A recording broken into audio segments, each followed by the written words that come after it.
Esanyu lyebuganya abakristaayo olw'okulondebwa kwa Reverend Canon Godfrey Kazana Ssemakula ng'omulabirizi w'okuna mu bulabirizi bwe Luweero alondedde olukiiko lw'abalabirizi olutudde mu Habula Ekisolo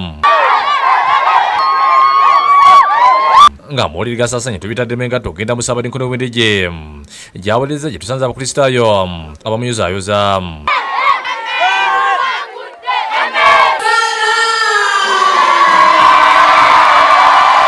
Ngwayamu ne Canon Kasana ategeezezza nti bwe yawulira nti erinnya liweeziddwa mu lukiiko lw'abalabirizi yatandikira okugaya Katonda wamu n'abantu okulaba nga bamuteekako ekisa.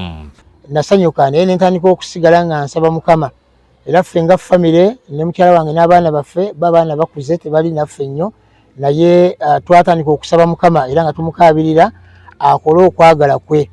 Canon Kasana mu kwogerako naffe ategeezezza nti bwafunye amawulire asikwebaza Katonda. Nfunye amawulire ekisooka neebaziza Mukama mpulidde nga Katonda ayita abantu nga bw'aba ayagadde kubanga nze bwe nali ntandika obubuulizi nga ndi musajja muto nabutandikira mu kkanisa y'e Masunkwe wala nnyo mu busumba bw'e Ssekamuli mu Luteete eyo naye saamanyaako nti Katonda alininnyisa amadaala mu buweereza ne neebaza Katonda bw'ali omukulu era omunene era ow'amaanyi. Canon Kasana ategeezezza nti wakuteeka essira mu kutambuza enjiri eri abantu okulaba ng'ebanyikira mitima ng'omulabirizi yabaddeko wakomye.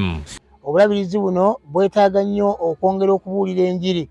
Nja kwebaza omulabirizi Eidadi Kironde Nsubuga afubye nnyo okubuulira enjiri amawulire amalungi aga Mukama waffe era nze sigenda kujjako kigere wakomye njala okubategeeza nti wengenda okutandikira n'okwongeramu ddala amaanyi. Twogereko n'amu ku bakristaayo nga basanyufu bya nsuso olwa Canon Kasana okulondebwa.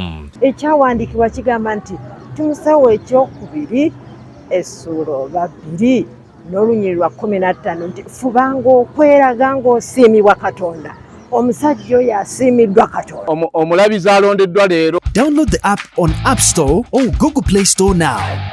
Vision Digital Experience, the future of media.